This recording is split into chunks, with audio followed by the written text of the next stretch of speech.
I like how this watch kind of doubles down to some degree as kind of dressy. Yes, it's actually very, very cool.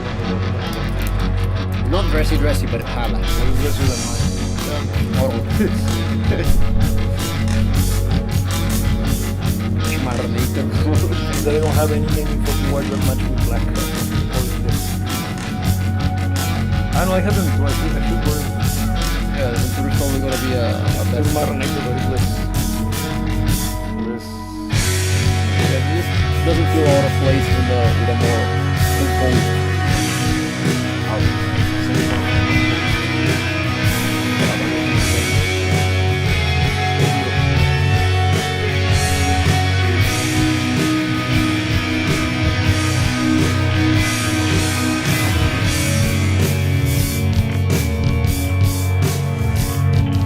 Hello there and welcome back to Music. I know this is the Sound Okay podcast. Sorry, I got distracted because I was setting the time on my watch. So today it's gonna be kind of a spicy conversation. Will it? Well, it could, because we're gonna be talking about if there is any form of correlation. And remember that everything about to be said in this live stream is going to be based on the concept of correlation doesn't mean causation, but it might. Or it might play a part, at least. At least. Yeah. Because we will be kind of starting to notice patterns, and the recognition can be a little bit kind of obvious or in your face. So, as the premise or the title for this live stream states, we're going to be discussing if there is or what kind of correlation there is between the quality of the music you hear and how much your IQ level, how high your IQ level actually turns out to be. What do you think about that? So, first and foremost, hello, Girls and Boys, very glad you're back, great to have you here as well. Somebody's already kind of preparing for the conversation, right? Yeah, but look, the whole notion of intellect being related to your tasting music is actually fairly documented. There's several studies that point in that direction. Yes. But very honestly, do we really need the studies? I think it's fairly obvious. It's quite evident. There is even a documentary that it's hosted by Sting, produced by the National Geographic, back in the early 2000s when they weren't that politically driven, in which he even points out how much benefits somebody who grows up listening to classical and good music, highly crafted music. We are going to discuss that more in depth later on. How they develop better neural connections, especially at a younger age. And usually, what you see is people playing children music tends to be very stupid, very badly produced, not badly produced, extremely well cooked, but poorly developed musical speaking. Yeah. And since the target audience is people who are still developing, children, developing the understanding of music first and foremost, and using wherever they see from the world as a way for them to set certain level of standards. If you show shitty music to a kid, do you think you can hamper their intellectual development? I think not only you can, but you are. If you're doing it, I think it can be considered, what's the name of that? Abuse? Yeah, some form of abuse. On that note, let's begin. Yeah. From discussing the notion of how music sounds like today, because it's what is what the title instills. Is modern music making you dumber? What would you say such a thing? All right, I think this takes us to one thing that needs to be settled in the beginning of the conversation so we can work upon it. Because if we're making the comment that bad music makes you dumber. Are you implying that modern music is bad? Yes, I'm not implying it. Okay. I'm saying it. Factual. And that good music can actually foster intellect. We need to be able to make that discernment. What differentiates bad music from good music? What makes good from bad? Yeah. Okay. So, would you like to elaborate? Let's see. Music is comprised of three major elements, right? Rhythm, harmony, and melody. I always like to use this analogy in which you're watching a movie. Rhythm is the pacing of the editing, how fast action takes place or how much it takes for it to elaborate. Sometimes you need a slow cooker, sometimes you need a freaking flamethrower. Yeah. So that's editing, and that would be the rhythm of a track, how fast everything happens. Yeah. Secondly, you got harmony, which is basically the setting, the stage itself, lighting, photography, everything that is not acting. Because acting is melody, is what is giving you the core of the information that the movie is about, in this case music. Without harmony, melody might not make sense. Yeah. Without rhythm, yeah, you might not know if it's going backwards or forward. So you need the three of them, and even the most minimalistic of music is following those three principles. That's by nature itself.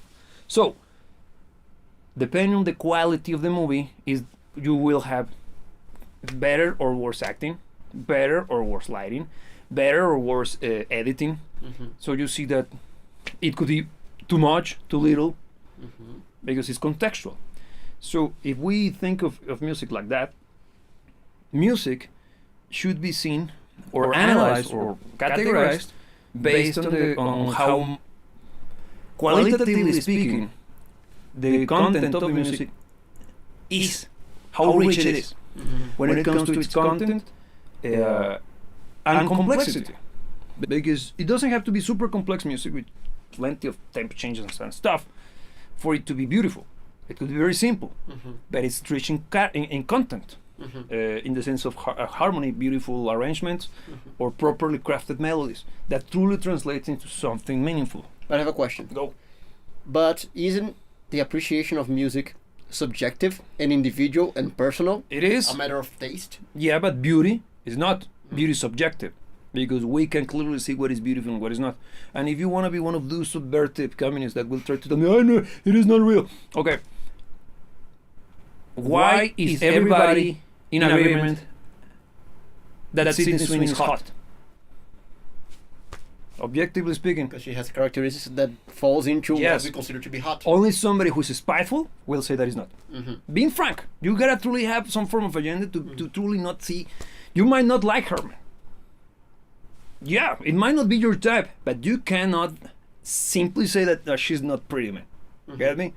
So that's beauty. You liking her as being your type or not, that's your taste. Very distinct things. It's an important distinction It to is make. indeed. Thanks for the question, because this is correct. Beauty it's subjective. Taste is subjective. You might like terrible things. That doesn't mean that it's not terrible, because if you like to eat particularly waste, that kind of waste, just because you enjoy it so much doesn't stop it from being waste. Yeah. Because I'm talking about shit. But yeah, so Yeah, but it's important to bring this to the conversation because very important. People have the tendency to think that whatever they like is good because they like it. No. And this is a good chunk of the problem. Yeah, it is Very honest. So I think it's important to you have this as part of the premise for the conversation. Yes, good pointer. Because even if by any point of this conversation you feel that your taste is being attacked, Well, there might be some reckoning to, yes, you might have to consider. spend a few minutes with that hard look in the mirror. Yeah. So, is the music being produced today that hits the mainstream capable of claiming that they are rich in any of the three elements that makes music? No.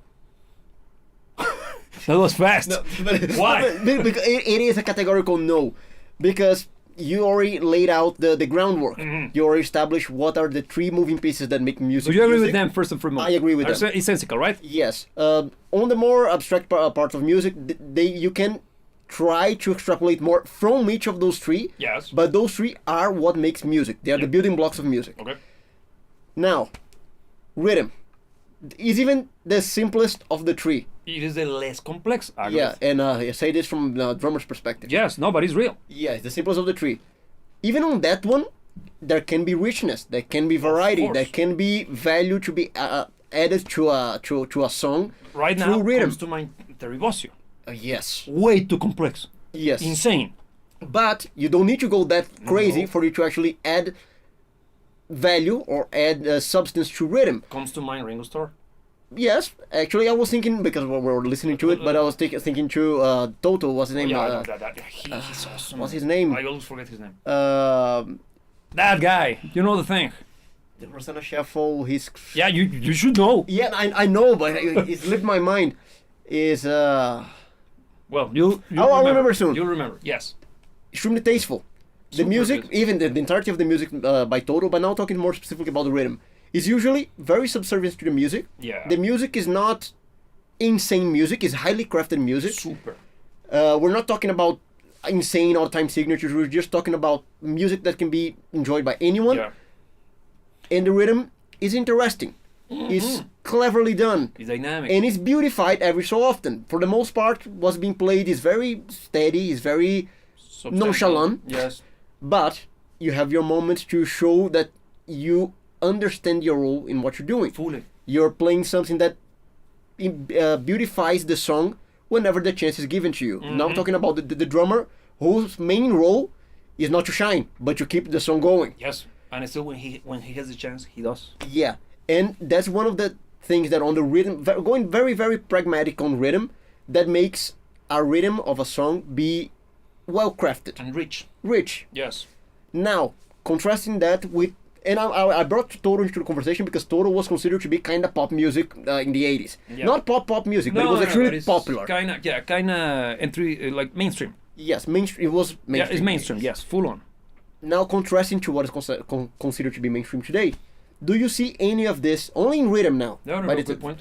Do you see any of this in, let's say, what's super popular? Let's say Dua Lipa. Dua Lipa, yeah. No. Do you think he has it? No, at times she does.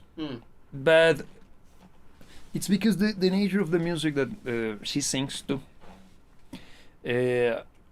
being so dance-like or dance-driven, the rhythm tends to be the strongest point. Are they rich, complex, and attractive? No. For the vast majority of times, they're very simplistic because they are meant to be easy to follow for dancing purposes. Is she producing dance music? No, but it's almost there. Because if you see her shows, it's based on the dance. The whole thing with the hip thing is her stick. So the tracks have to be produced under that premise. Yeah. Now, harmonically speaking, it's very simplistic. There are plenty of videos of people showing you that plenty of those popular songs are written using the same chord progression. You have probably seen it. Yeah. They've been doing the rounds for almost 15 years now on YouTube. Yeah. So that's already telling you that even though it's not dreadful, because I think she's far from dreadful, her stuff is very boring. It's very plenty of...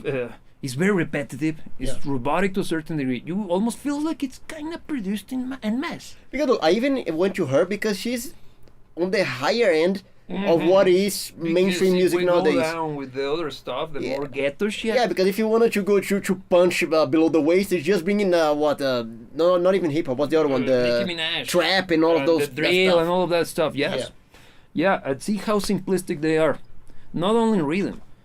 Because if you think in terms of reggaeton, for example, very popular in Latin America, not even in the rest of the world, that goddamn Despacito thing was way bigger than it deserved.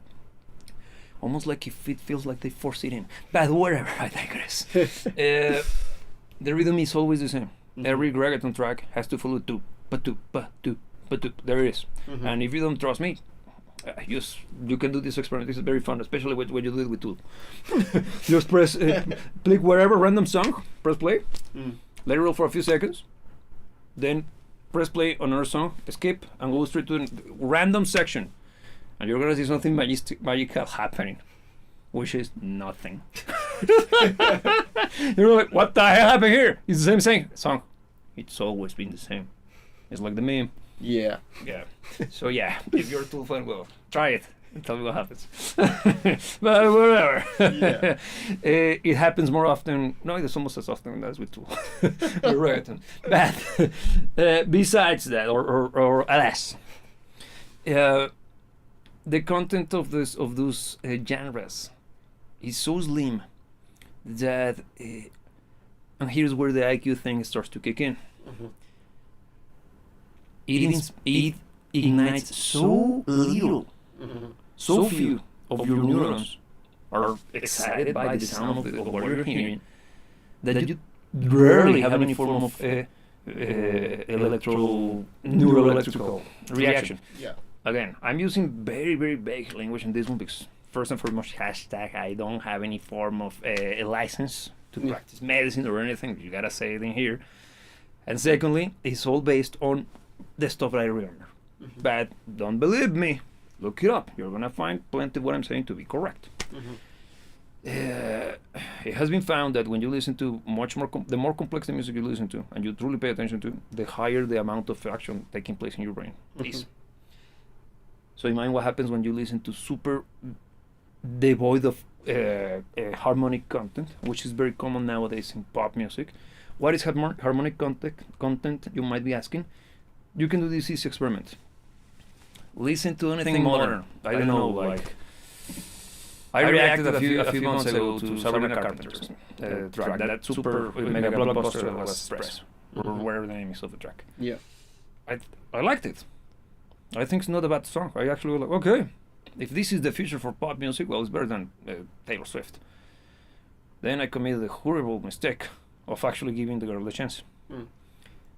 I listened to the whole album like, God damn. That was luck. It was just the flash in the pan. A fluke. It was a fluke because the rest of this is the same. Espresso is basically Espresso shows you basically everything she has to offer, and just because that track works, and I actually like it. I think it's a very very good melody and rhythm and funky, and I like the chord progression. It's very very very how can I put it? Sophisticated. It's well crafted, man. Of course, clearly pop music, but it's properly done. And from this musical analysis perspective, I found it to be very rich in that regard. Yeah. The thing is that when I listened to the rest of the album, I was deeply disappointed because it was very much the same, and that's the issue. I listened to the whole of it just to be objective, but I was not enjoying it. Why? Because as a composer, I was thinking of the many options they got, and they didn't take. When it came to creativity, from a music producer perspective, well, it's extremely well crafted, but it's devoid of music. Well, yeah, there is no character, there is no emotion, no substance. As a singer, it's mediocre, man. Very no, man. Even to the point of me even thinking that she's not even a good singer, man. I haven't heard more of her outside of that album, but Short and Sweet is the name of the album. And it was kind of very disappointing. And that got me to thinking that I don't even recommend this for an entry point for somebody to get into music. It's way too boring. And if it's said, and that's my concern with this, who's the target audience for her? Young teenagers. Yes. They are creating and setting the bar there. And since they are experiencing, this is very important, teenage years, what happens then? Every single one of us who's watching, who already went through it, or you're going through it right now, tell me if I'm wrong. But when you're going through this period, music becomes very important to you. Because you use music as a way to define yourself to the world. Yeah. You create your personality. This because it's the moment in which you're actually developing who you are. Yeah. And how you're going to present that persona to the world, right? And music becomes incredibly important for you because it's the best outlet you find to truly showcase that to the world. And that's why plenty of rock bands became popular first among teenagers. Yeah. Truly. Makes sense. Yes, of course it does, man. And even in that extinct documentary, they talk about that. It's actually good. It's old. It's like from the early 2000s, but it's very good. It's actually very good. I even have it on DVD somewhere. And those formative years will set plenty of your standards. And since music and sound and memory has plenty of correlation, regardless of the quality of the music, you will be hearing those sounds while you go through those seminal years in your life. So plenty of those emotional moments that you're going to go through will be attached in your brain to the sounds that you heard at that moment. If you ever experience this, and kind of everybody does, if you ever smell a particular smell or a particular song hit you in a particular way, you can say that it reminds you of something, someone, or a moment in your life. Isn't that correct? It is. Happens to everybody. Why? Yes. Don't know why our brains make that connection. It's usually flavor, smell, and sound, and memories. Yeah. And deeply, That's why when it tastes like grandma, like it's not that you ate your grandma, man. Of course not. Yeah. The thing is that it can throw you back to that particular moment in your childhood, man, or any other point in your life. So, if that kind of very mediocre music is shown to you, and it becomes your world because you use it as a way to define yourself to the world, Yeah. what kind of parameters you're going to develop? Tiny, right? Yeah. Especially because you're going to develop memories that are very much important to you, because they happened in the most important period of your life and at a personal level. And especially on top of that, Yeah. because music, especially at that point in time, is a social catalyst as well. Good point. So you're also gonna be surrounding yourself with Yes. other people that share the idea that that music is the top of the world. Almost like an echo chamber, right? Is an echo chamber, of Yeah. course. And if you allow yourself to be limited by the echo chamber, that's gonna become your reality for the rest of your life. Totally. And if we go a little back in this conversation, and we insert or add as part of this equation the concept of the complexity of the music you hear, allows for more brain activity in your head. If you listen to mediocre or bad music in the most important seminal years of your life, at an emotional level, and even at a cognitive level, because you stop being stupid when you're a teenager. Allegedly. If you listen to non-stimulating music, and at the intellectual level during that period, how much can you develop your IQ? Being very frank. And again, don't trust me, bro. Do your own research. You'll find that, try to prove me wrong. There is no research about this. Just draw your own conclusions. You're intelligent enough to come up with a proper conclusion of your own. And if you find what I'm saying incorrect, show it to me. Please do it, because that's the whole point of these conversations. Yeah. We're not here to prove you show the truth. I can't handle the truth. Neither do you. But we can get close to it, as close as we can. Yeah, which even this exploration aspect of let me reframe. Yes. When you listen to good music, or bad music, the way that it impacts your life goes way beyond the music itself. What do you mean? Because the standards that you're mentioning that you set by being exposed to music, they don't attach only to music, and they are not applied only to music. Let's say that in your teenage years, you, just hypothetically speaking, you start enjoying Pink Floyd, hypothetically speaking. Just. That is gonna lead to conversations that are different than, let's say, if you enjoyed at that point in time reggaeton. Or Kendrick Lamar. Yes, you can. I don't need to tell you why the conversations are different, right?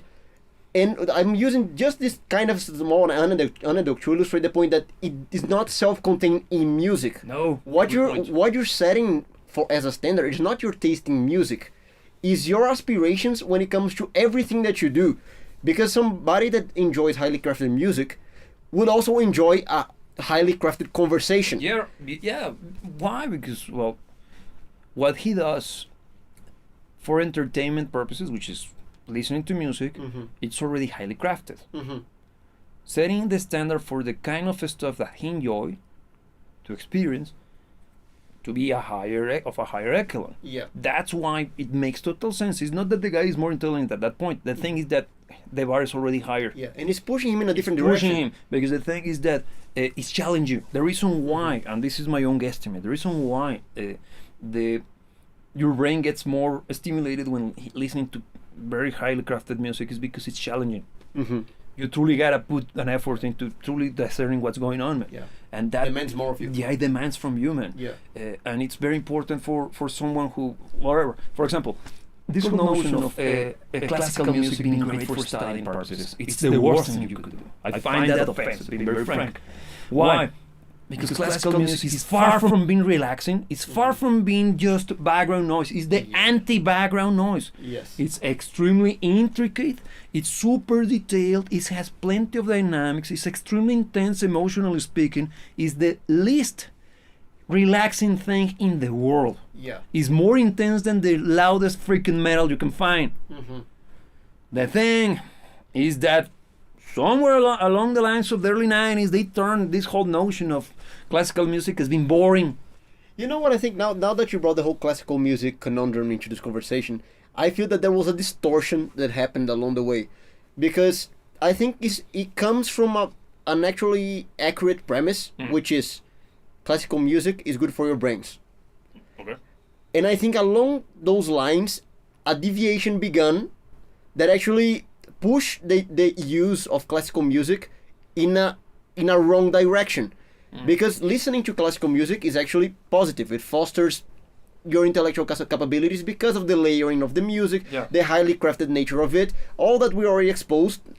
Usually, classical music has all of the three aspects of music that we mentioned in abundance. Yes. So it is enriching at a cerebral perspective. No, even at an emotional and spiritual level, it's as enriching as it is intellectually. As well. But you see that it's easier to destroy this concept not by saying that classical music is bad for your brains, because that's going to be a hard sell to make. Yes. But to teach you to use it wrongly. By saying that rather than just listening to classical music, something that is gonna foster your brain activity, you should listen to classical music while you study. Yes. Which is something that's actually detrimental to both. Yeah, it is indeed. You're not gonna be able to enjoy or appreciate the music correctly. Neither learn, because you have something that is extremely distracting. Yeah, it is distracting. It's taking a good chunk of your brain power into trying to understand what's going on in the music that you're listening to, while also wherever you got left in your brain, trying to even read what you're. For example, whenever I read, I can't listen to music because I find it stupid. I simply cannot do it because I'm so retarded and whatever. I said it to myself, and it's not even a bad word. I don't care. Yeah. I can't focus on both at the same time. Why? Because as soon as I start to hear something that is properly crafted, my brain goes like, wait. And if I'm reading like. Yeah, because it's two intellectually demanding tasks at once. And we're not that good. Yeah. We're not that good. But you see that how something that was actually positive in nature was turned into something good point. Bad. Why? Well, draw your own conclusions. Yeah. Just think about it for a few seconds. Riddle me that, Batman. So yeah, because I also always found this notion of listening to classical music while you study to be very, very stupid, man. And it's super widespread, man. Yeah. But it's almost like it was taught. It's not something that could have happened by its own. I mean, it makes no sense. Yeah. It's stupid, man. But look, talking about things that don't happen by their own. Let's try to understand, because we have been pointing to a period of time that music was good. Yes. It had all of this that we're talking about. There it has was been plenty of moments. Mentally stimulating because it's highly crafted. It has all of the things that make music valuable. And as the example that I gave, Total, it used to be mainstream. It wasn't something that existed in the fringes of society. No, it wasn't as good with shit. Yeah, the regular people enjoyed great music. That's not true anymore. No. Why? Could it be that somebody understands that the power that music actually holds over its audience? Could it be that it could be beneficial to certain, I don't know, somebody, for people to be not as intelligent with each passing generation? Maybe for political purposes, social engineering purposes. Just saying. Kind of gives me that impression because how convenient, right? All of a sudden, we were in the late 80s and we got Van Halen, Toto, Michael Jackson being like the popular mainstream stuff. Yeah. And compared to whatever is hitting the top 40 today. It's sad to see. But also, well, the world is way much of a hellscape now than it was back in that period, man. And what does that have to deal with music? Well, music is it's an expression of what? It's artistic, right? Yeah. What is art? An extension of culture. What is culture? Is by definition is the cult to what we consider to be the most important. Who produces culture? The people. Yes. For the people, right? By the people. By the people. Actually, it is the full thing. So, if culture is what we is the cult around the stuff that we consider the most important, don't you find interesting that if we put something as music or movies, because this what we're discussing applies to every form of artistic or cultural expression, right? Indeed. If it's a reflection or an extension or the enshrinement, if you wish, of what we consider to be the most important. And you find funny that even the persona of the people who are at the forefront of those new musical acts are not necessarily, conventionally speaking, good role models. And yes, even the people from the 80s were, no, I'm not saying that they weren't. Agreed? Yeah. The thing is that there is a big distinction that happens later, because we're not comparing, necessarily speaking, spade with spades. Where are they? What happened to all of the humongous acts during the 90s? They're still around because of the legacy, man, and the autism behind the fan base. Because for real, what happened to Van Halen? It's nerd music. Today's rock music, heavy metal in particular, is nerdy music, man. And even Kate Bush is nerdy. Well, it's very weird. I think that even the ultra populars, let's say you're Michael Jackson, you can go more popular than Michael Jackson. King. Michael Jackson, for as beloved that he is throughout different generations, the traction that he has had since, let's say, the 90s onward, doesn't compare in any shape or form to what he was in the 80s. Late 80s, early 90s. That was big Michael Jackson. And it's something that we can't... There's nothing equivalent to it today. And there has never been. The closest could have been the freaking Backstreet Boys back in the late 90s. And it was the closest. Not even getting there. No. They tried to do the same thing with Britney Spears and Madonna. No, of course not, man. It's impossible. No, it's not the same caliber, man. And this is not about the quality of the music in this case. It's just the cultural influence. Yeah, impact, yes. So see how interestingly the heroes of previous eras, in which we can agree that at least musically speaking, and it's even proven, the content of the songs released and hitting the charts was higher. There is even that famous story that did the rounds on YouTube almost 10 years ago, of a guy that actually, quantitatively speaking, proved that music was becoming less rich in content, lyrically and musically speaking. And he compared Bohemian Rhapsody with one track from Beyonce or something like that. Yeah. And it was even the amount of different words used in the lyrics was ridiculously low. And of course, if you analyze it from a musical perspective, it's not even funny, man. And see the way our societies were. Right now we're going through this kind of cultural revolt moment in which some people are realizing, wait a second, we had it better. It was better. Or some others are like, this sucks. I don't like it. I don't know how it was before because I didn't live through it. Yeah. But I know that this sucks. This is crap. We shouldn't be going through this. While on the other hand, you got people who are like, they told you that it was better because there was suppression. Fuck off. It's clear that what we got today sucks.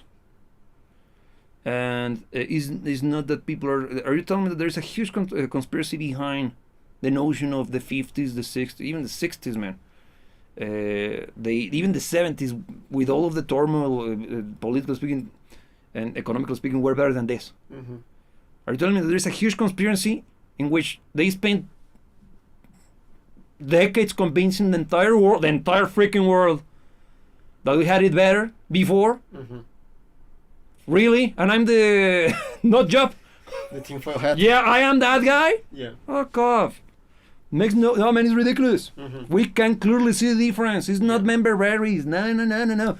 And why? Because our society has evolved, man.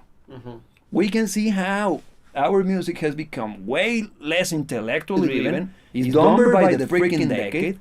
And why? It's not necessarily speaking because there is some nefarious big noses pushing the strings there, man. The people who are buying that crap are dumber. As simple as that, man. And why? It's not because we're microplastic and shit. No, it might. I don't know. I'm just saying. No. It's more than that, man. Yeah. We're no longer fostering intellect. Because we're not even fostering excellence at any given point, man. But look, you see how this is a very dangerous, vicious cycle.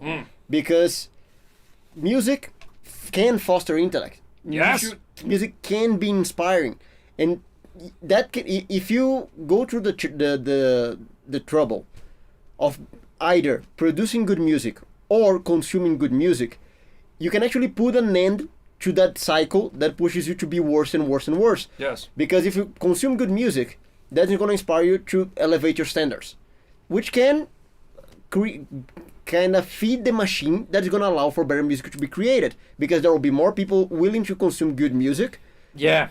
And artists are going to be more not even motivated, they were going to have more reasons, incentivized, the word I was looking for, thank you, to actually produce music that is substantial, that has some form of value. Yes. But what we see happening right now is actually the opposite, because the industry is actually fueled by slop, because people consume slop. It's that, man. And even without trying to get, trying actively to stay away from some of the dangerous topics, on the more pragmatic front of it, shitty music is easier to make. Yes. It's cheaper to make. It requires less moving parts. It requires less effort on every single front. Ignoring also the fact that also the people who will be creating that shitty music, by definition, will be easier to manipulate. Yes. If that's what they are at their best, yeah, there's little inside them. So it is a trap. It is a trap. Even if you look at it from the most pragmatic perspective, without any form of tinfoil hat on, it's still a trap. Because it's simply, you're being sold the cheapest form of a product as a premium. Because they don't truly care about you. Yeah. They see you as just as an economic zone of some sorts, man. Yeah. And whom? Well, the people producing this shit, man. The whole industry as a whole. We are clearly pariahs in this whole music business. And I've been in the third of my life. Because I started to see these things. And it's not correct, man. It's very, very wrong. At a moral position, I don't find it to be correct. Why? Because it might give me instant benefit, but in the long run, I am contributing to the stuff that will potentially make the life of my kids miserable in the future. So that's why. Yeah. And since our society has devolved to this point in which, think about this. I said a few minutes ago that our society is no longer even promoting or fostering the idea of excellence at any given or any form, shape or form. It's mostly just numbers. The street cred, if you wish. It's not about who is the best guitar player, who is the best singer, who is... No. It's just me, the stupid stuff, man. Because don't you find funny that nobody in pop industry today looks like Steve Perry? Yeah. He's far from handsome. And he's Steve freaking Perry. Yeah. And before him, Rod Stewart. Far from handsome. Yeah. Anybody from Pink Floyd. But today it's impossible to have that. Yeah. Everybody has to look like a freaking product. Why? Because it's easier to produce something like that can be astroturfed rather than finding someone who sings like Steve Perry. And actually, who cannot be controlled because the guy clearly... Wait a second. Yeah. So yeah, if you think from that perspective, it's all about the most superficial stuff. It's no longer based on the merit behind the actual craft. And that applies to everything because it reminds me of a quote that Vivek Ramaswamy dropped last winter. Actually, it's going to be almost a year from that. It was a huge turmoil because the guy was saying that with the whole situation with the Beatles in America and stuff. Yeah. And in Indian shit. Clearly. He had the goal to say that the Americans are no longer promoting, they should be praising the nerds, not the guys on the football field. No. Incorrect, and of course there was an uproar because I am summarizing it. It had more. It was a terrible segment. And the summary and my reaction to it was like, and me not being American, simply from an observer perspective. Like, dude, there is merit in sports, in physical prowess, and not only that, on social skills. And those are much more important than being a freaking nerd. You need both. And back in the days, in the 80s, how was the ragtag team on any goddamn sitcom? Think of Saved by the Bell. It was Mario Lopez. He was the. I don't remember the name of it. It was. What was the name of his character? You know his character. I know, but I don't know the name. That guy, whatever. Yeah. Slate and Screech. They were both part of the same clique. Why? Because both of them played along, worked together to pull off their stunts. Because they were taking advantage of each other's strengths. You need both. Yeah. And Screech was learning social skills out of Slate, and Slate was learning intellect out of Screech. And who was the most popular character? Screech! Because he was the lovable buffoon. Get me? Yeah. But it was thanks to Slate that he looked fun, not dorky. Yeah. God damn! And you see that we stop praising the virtue of virtues in general, not only of someone. Virtue in everything we do. The expressions that the products that we consume, and we're buying crap. And I don't know if you have ever heard this whole thing with whole inflation. It's very, very good. Yeah. Whole inflation stands for those of you guys who are single, you know it, but for those of you who don't know it, I'll explain. It's very, very cool. Whole inflation is a play on words between whole, you got in mind what it stands for? That utensil that you use. Yeah. The garden utensil, and inflation. And it's based on the concept that your grandpa had to pay less or invest less for a better woman than you do today. That's whole inflation. The question is, why does that happen? Because what creates inflation in our economic systems? Well, situations, accidents, cultural movements. And in here, it's very deep. Even though it sounds super funny, when you just truly stop to think and analyze it, like, wow. So, translate or apply this mentality to music. What do you see? Something similar, right? Yeah. Shit is inflation. Yeah. Could you? What do you think about that? Look, what baffles me is how it happened because people are buying shitty music. Yeah. And paying more. Yeah. The thing is, I think what allowed for this to be a thing, because I think we have, as human beings, we have a natural appreciation for what's good. All right. It's not only because it's correct. I think it's natural actually, because if something holds value, you see value in it. Yes. As simple as that. But what we started to see on the lately, is that things that hold no value are being treated as things that hold value. How that happens? Because it's not natural. No. And I'm getting away from the whys now, because the whys are more problematic. but how? Because the how is better. The how is better. Because let's say it, late 80s and early 90s.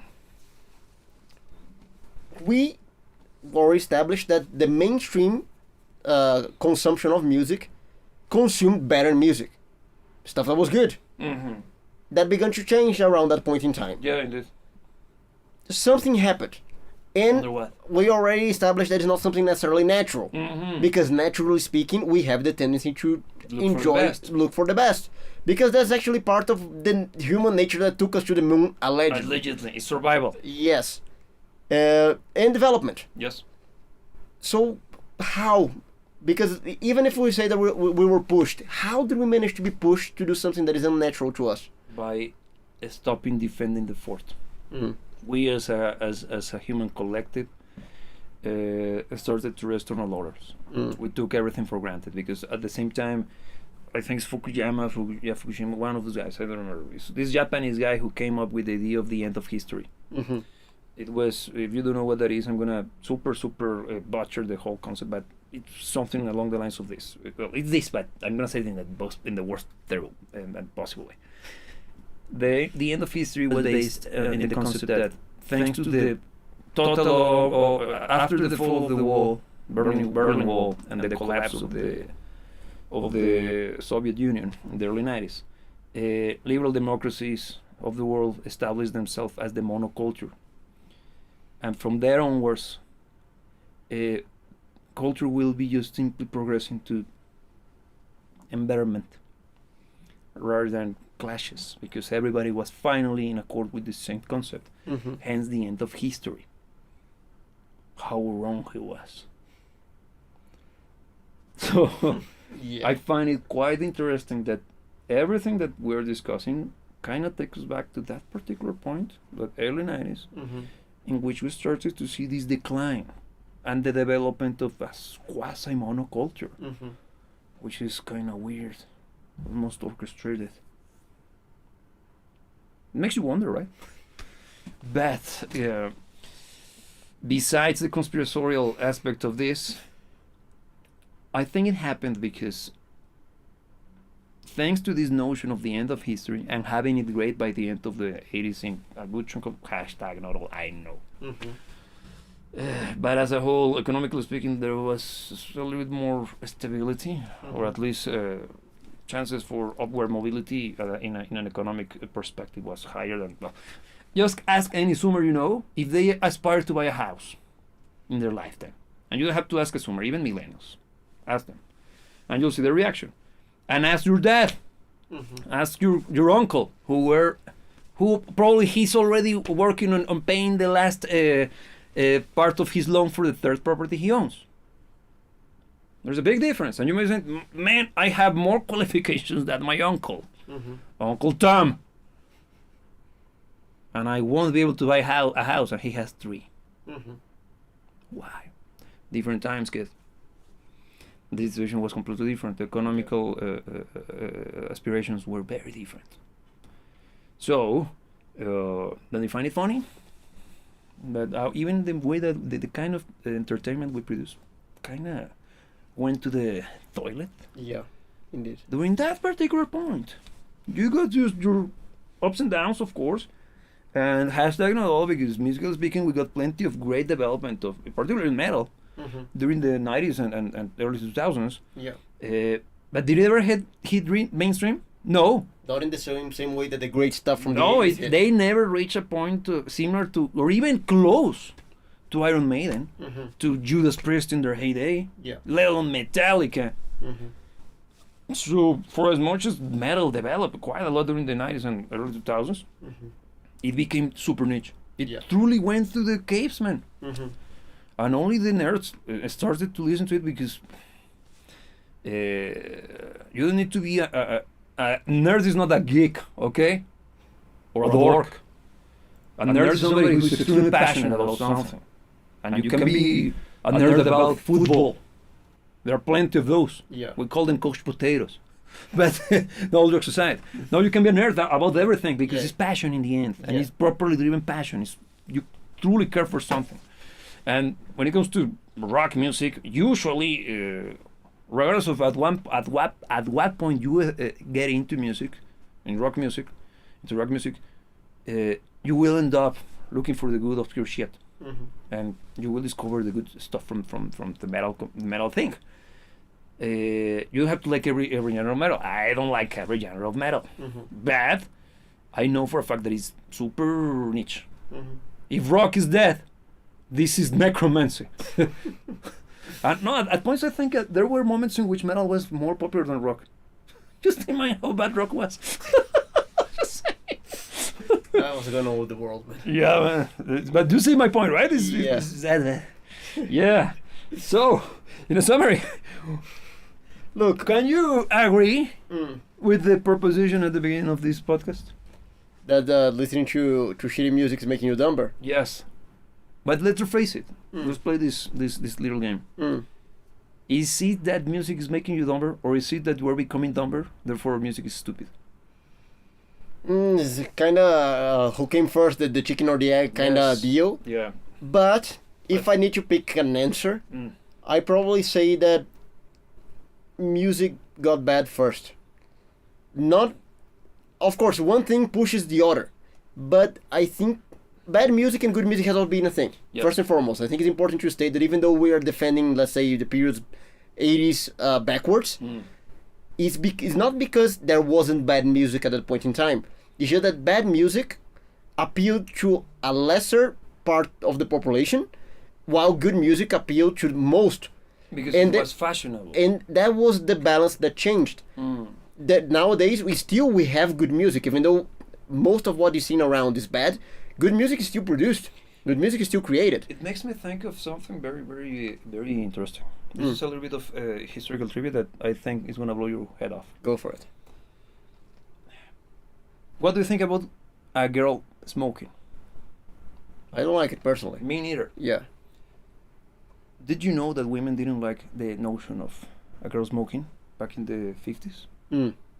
It was socially unacceptable. Not only from the outlook of a man, but also from the outlook of women. Yeah.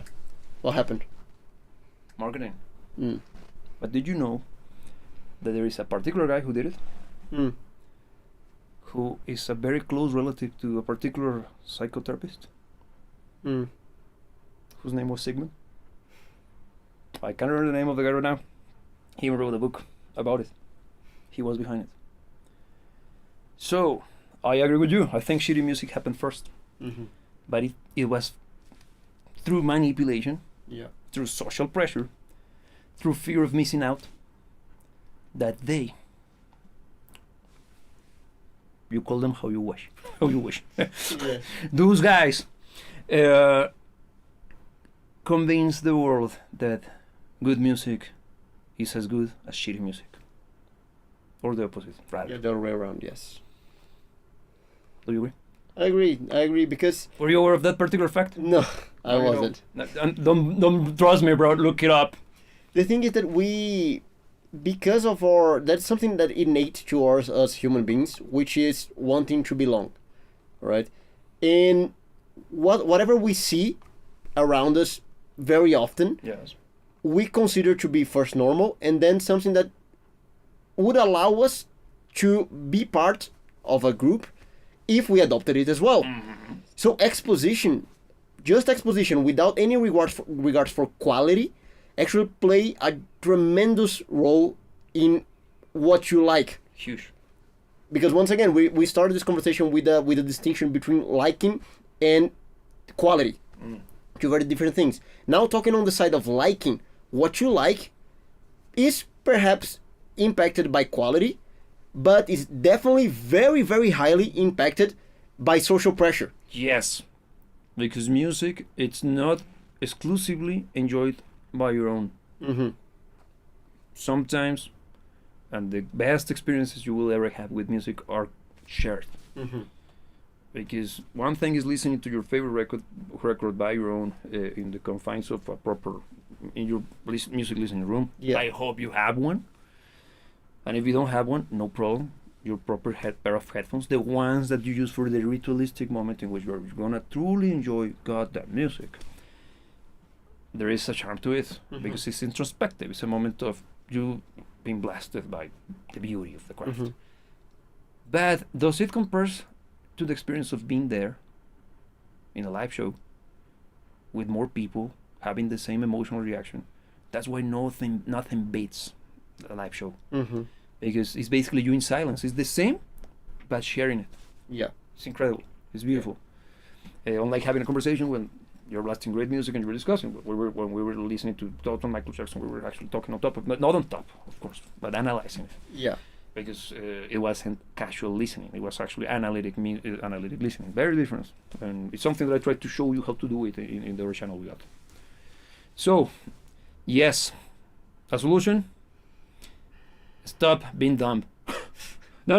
Simple as that. Have you tried not talking? Basically speaking, we always end up with that solution to everything. It's almost like we're hammers and everything looks like a freaking nail. No, kinda. Yeah. No, if you're aware, stop fostering or supporting the stuff that hates you. That's the first thing. Use your wallet. Your best weapon against this is your wallet. So use it. Secondly, be part of the good fight. Share the good shit. Yeah. And please start with kids. Show them the younger they get into good music, the better. Yeah. Because their criteria for everything they do in their life is gonna be incredibly affected and modified for the best. Yeah. Because they will. This sucks. What? because they will have an analytic way to perceive things. And they won't be prey to marketing bullshit. They won't be convinced that they look. Have you seen that episode from The Simpsons when Lisa develops her own doll, and the competition, the equivalent to Barbie, is concerned because Lisa's doll is actually becoming a force to reckon with. Yeah. And they spent like countless hours in the boardroom just coming up with a marketing plan to bet. And the solution was the same doll, now with a hat. And everybody loses their shit, and Lisa's adventure dies. It's funny because that's what they do. Yeah, it is. So stop falling for those traps. Don't fall for FOMO. Don't fall FOMO, fear of missing out. Don't do that. Please be mindful of what you got first, and then see if you truly need. Because who does that to you every freaking year? Apple. With their shit. Yeah. Every freaking year is the same thing, just with the slight upgrades. That you more than likely won't even notice a difference. Yeah, because this one is 15. They added a freaking button. And for the next one, they added another freaking button. Why didn't you add it both? Because how can I sell you the next model next year? Yeah. So stop buying this shit. Why do I have one? Because I need to have one. But see, it's 15. It's almost 3 years. Yeah, Bitch. and it was bought. It was an upgrade from the 7. 6. Yeah. So yeah. Yeah. Yeah. I preach. I practice what I preach. So please do the same. Good song. Yeah, it is. Look, deserves more praise. Yeah, they do. For my final comments, I will say the following. One of the things that allowed us to become this accepting. Rancid. No, this accepting that we are as a society, Okay, not us. No, okay. Accepting of shitty music is the very way that we consume music. I think people have become passive about music. You don't see, because and it stems from many things. There are plenty of reasons for that, which have been covered in other conversations. Even the notion of buying your music, getting your CD, putting it on the CD player, all of that puts you in a moment where you're going to be actively experiencing music, which is something that's not part of the modern routine. Yeah, even sailing the high seas. Yeah. Man, it was also a ritual of sorts. It is because you're in danger. Yeah. So now there's no preamble. There's nothing that happens. Music is cheap. It is. Music is banal. Banal, yes. So we have become passive about the consumption of music. Would you say comfortable now? Yes. And what does that allows for? For whatever is playing to be good enough. Whatever it is. If you stop for a second, not for a few minutes, because it's the length of a good song. Yes. To listen actively to whatever is playing in the radio nowadays, you will see that it's not worth your time. Wait a second. Yeah. This sucks. You just need to be active about it. Because if you are active about what you're listening, you will see that it does not deserve your time. Yeah, exactly. And you will go for better. And and just to close this in a positive note. Yeah. It's kind of happening with movies first. And we have the numbers. The receipts are there, man. How many flopbusters have we dealt with this year alone? Again. Countless. Yeah. Countless. So why is that happening? Because like, this sucks, man. Yeah. This sucks. This is not Predator. This is a bitch. I think it happened first with movies. Yeah, because it's more invested. And it's also, it's way too in your face, man. No, but the thing is that you invest more. It's much more expensive. Because first you pay more, and also it requires more of your time. Yeah. So it's easier not to fall into that trap. Yeah. Because you know what you're losing. Yes, I agree. With music, since music is a little bit more fleeting. Yes. Let's call it fleeting. Yes. It's easier to fall for that trap. Totally. Because it's just a few minutes. Yeah, it's not that. Yeah, it's not. Man. You should ask for your money back. Yeah. So, if I can leave you with something to finalize this conversation is... Take it to man. Is be active when you listen to music. Stop this culture of having music played as a background noise. Because it shouldn't. Music is not meant to be listened to like that or enjoyed as such. So if you're gonna go for music, go for it. And spend time. And listen to it. Actually listen to it. And little by little, I recommend, if I may add as well, Go. Get proper gear. to truly enjoy your music, you deserve better psyops in the first place, but also you deserve a proper moment of enjoyment. So I know that the audiophile shit is ridiculous. I'm gonna be the first to tell that no for the straps, but I can tell you as well that it's worth investment when you know what you're getting. So do your research and truly consider getting yourself not the expensive stuff, just getting something decent. Yeah. And little by little upgrade, because that will give you a much better appreciation for what you do. Because even the fact that you have a particular set of tools that you only use for that particular thing, it's already setting that ritualistic aspect that we talked about. And it enhances the experience. So for real, truly take that to heart. It truly makes a difference. Because a good chunk of the people who are fighting are very invested in the notion of making music great again. Most of them comes from this kind of mentality, man. Because they truly developed an appreciation for the craft, not only music writing or music production, but also the sound itself. Yeah. The appreciation of properly goddamn produced stuff, man. Nowadays everything's loud and boring. Yeah. And almost like it looks great. Like the same shade. No dynamics, no color, no nothing. Like just like the NPC meme. It makes me think of that. Yeah. So on that note, get yourself a pair of what's the name of those? The Messe Alba. Yeah, those are very affordable. The Albas are the in-ears, right? The in-ears, yes. Those are like less than $200. Those are good. And get yourself a dongle.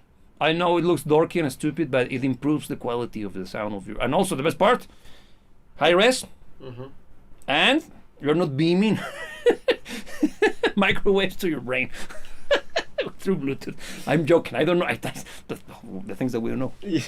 I don't want. I think it doesn't do shit to you. I want to believe. I want to believe, but I don't know. I'm not going to run the risk. If somebody's going to develop a third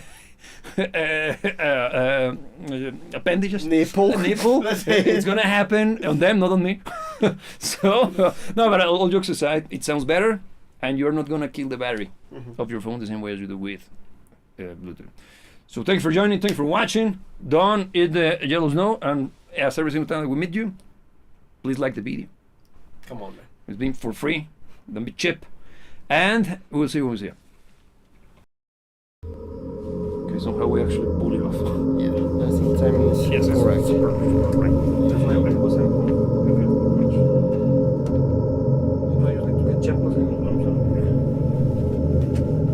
Okay, let it finish so I can do the switch around.